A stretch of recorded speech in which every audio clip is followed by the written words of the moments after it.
Bonjour tout le monde. Alors, aujourd'hui un sujet, la peur. J'ai rencontré la peur cet après-midi. Je devais sortir les cartons. Chez nous, on a un camion poubelle qui passe avec des cartons. J'avais complètement oublié. J'entends le camion arriver. Je cours prendre mon carton de carton et j'arrive vers l'homme qui devait récupérer le carton. Et là, j'ai vu son mouvement de peur. Ça lui a donné un mouvement de recul. Et il était là. Ah, et je vais faire un grand sourire. Ah oui, il m'a dit posez-le là. Je dis ah oui, j'avais oublié, consigne de sécurité, ne pas s'approcher à moins de 2 mètres.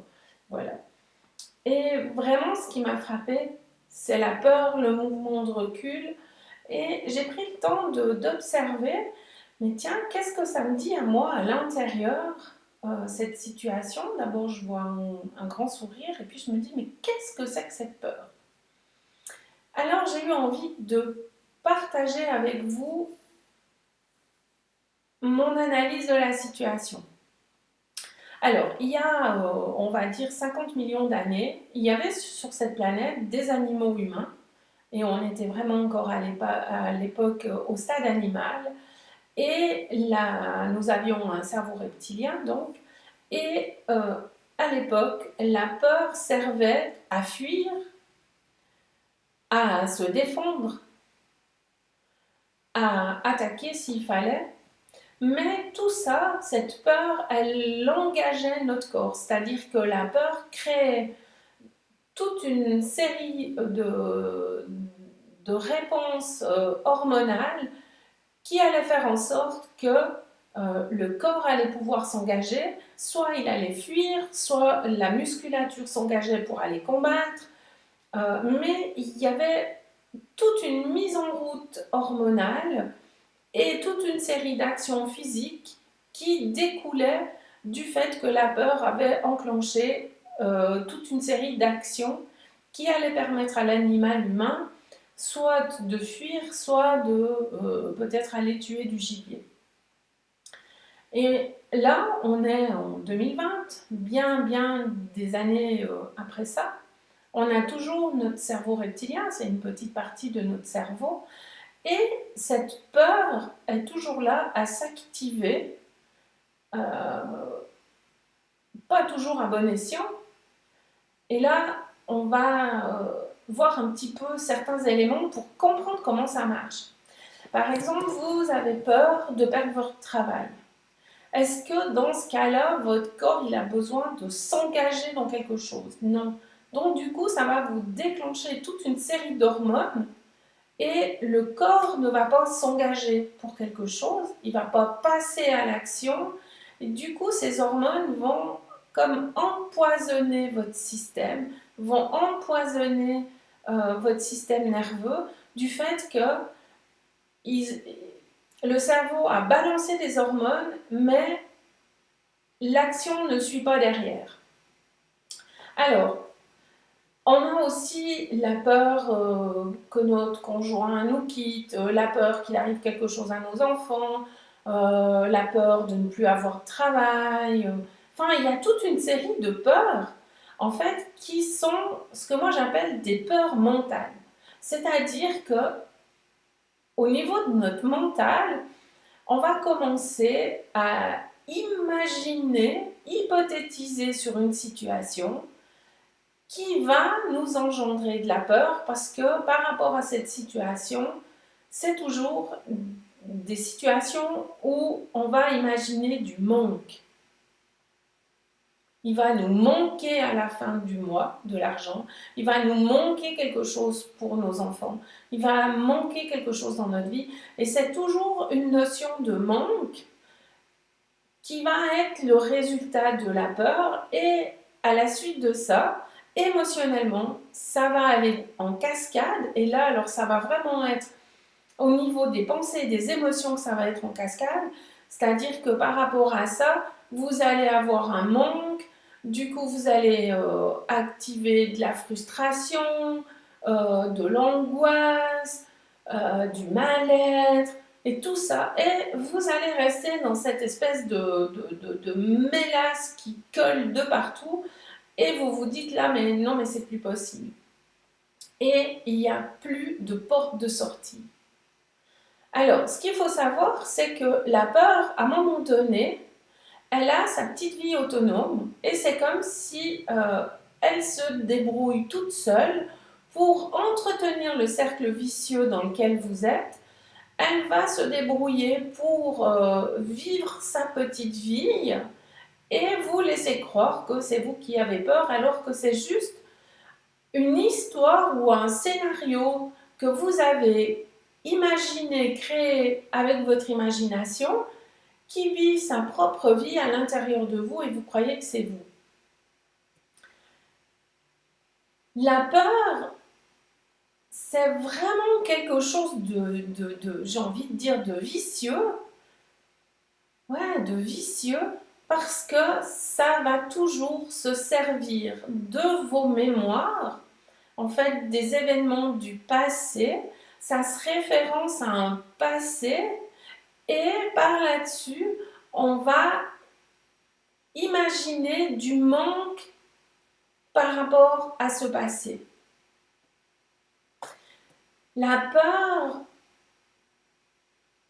ça vient toujours récupérer du passé pour vous mettre en vibration et pour pouvoir, entre guillemets, activer des hormones, activer quelque chose qui va faire en sorte que vous n'arriviez pas à vous en sortir du fait que vous êtes pris dans l'histoire, vous êtes pris dans l'histoire du personnage, vous êtes pris dans l'histoire que vous raconte la peur et vous n'arrivez plus à vous en sortir. Moi, j'ai vécu ça, où vraiment c'était la peur reptilienne, hein, vraiment la peur qui vous prend aux tripes, ne serait-ce que d'ouvrir des factures où tu te dis, mais attends, mais c'est quoi ce truc, quoi? Il n'y a pas de quoi réveiller une peur comme ça. Il n'y a pas. Et une des solutions pour ça, c'est vraiment de revenir là, à l'instant présent, dans notre espace et se dire, ok, là, qu'est-ce qui se passe? Il y a quelque chose à l'extérieur de moi et comment moi je me sens à l'intérieur. Et c'est vraiment de revenir à l'intérieur de soi, de ressentir ce qui se passe à l'intérieur, et ensuite on va pouvoir observer la situation, observer ce qui se passe, observer la peur et carrément brûler cette peur, parce que très souvent c'est des mémoires qui s'activent, c'est du passé qui s'active, qui veut s'actualiser dans notre présent, et rien que le fait de mettre notre attention là-dessus, à partir de nous, à partir de notre centre, le fait d'être comme l'œil lumineux qui va regarder la situation, ça va dissoudre ces énergies qui sont bloquées, qui sont cristallisées dans nos mémoires. Donc la peur, j'ai même envie de vous dire que la peur, c'est comme un implant. C'est un implant à partir duquel on fonctionne et qui n'a pas lieu d'être en fait. Parce que dans bien des situations, il n'y a aucune raison d'avoir peur. Aucune. Et d'ailleurs, si on observe nos pensées, qu'on se dit que nos pensées ne nous appartiennent pas, qu'on prend le temps d'observer et puis de se dire, mais j'ai même plus à lutter pour ou contre ces pensées, je sais qu'elles ne m'appartiennent pas, je les vois passer comme je vois passer des nuages dans le ciel, je ne m'en préoccupe plus, je les laisse passer, c'est juste des nuages, et en n'y croyant plus, mais par contre en mettant notre regard, notre lumière sur ce qui se passe, sur ce qu'on voit, sur ce qu'on voit, eh bien ça va permettre de dissoudre ces mémoires. Alors, c'est même pas ce qu'on voit, le mot n'était pas juste, c'est au niveau du ressenti. C'est quand on ressent. Vous voyez, le mot voir n'était pas adapté. On voit bien, ça prend la gorge. Et du coup, c'est plus au niveau lorsqu'on ressent. On ressent. Et on voit tous ces phénomènes ne sont pas à l'intérieur, mais ils sont devant nous. Comme si on était au théâtre. Il y a vraiment l'observateur à l'intérieur et tous ces phénomènes sont à la périphérie, à l'extérieur de nous. Alors, la peur, c'est quelque chose qui nous amène à être polarisés. J'ai fait une petite vidéo ce matin pour expliquer la polarité. La peur, c'est vraiment une émotion qui va nous polariser. D'ailleurs, il y a deux grandes émotions actuellement. On nous dit toujours qu'il faut choisir entre la peur et l'amour. Et vous voyez le piège là, parce que la peur et l'amour, c'est exactement la même émotion, positif, négatif. Et là, on est polarisé et on se retrouve dans le champ de l'âme, dans le champ de l'astral, où tout est polarisé.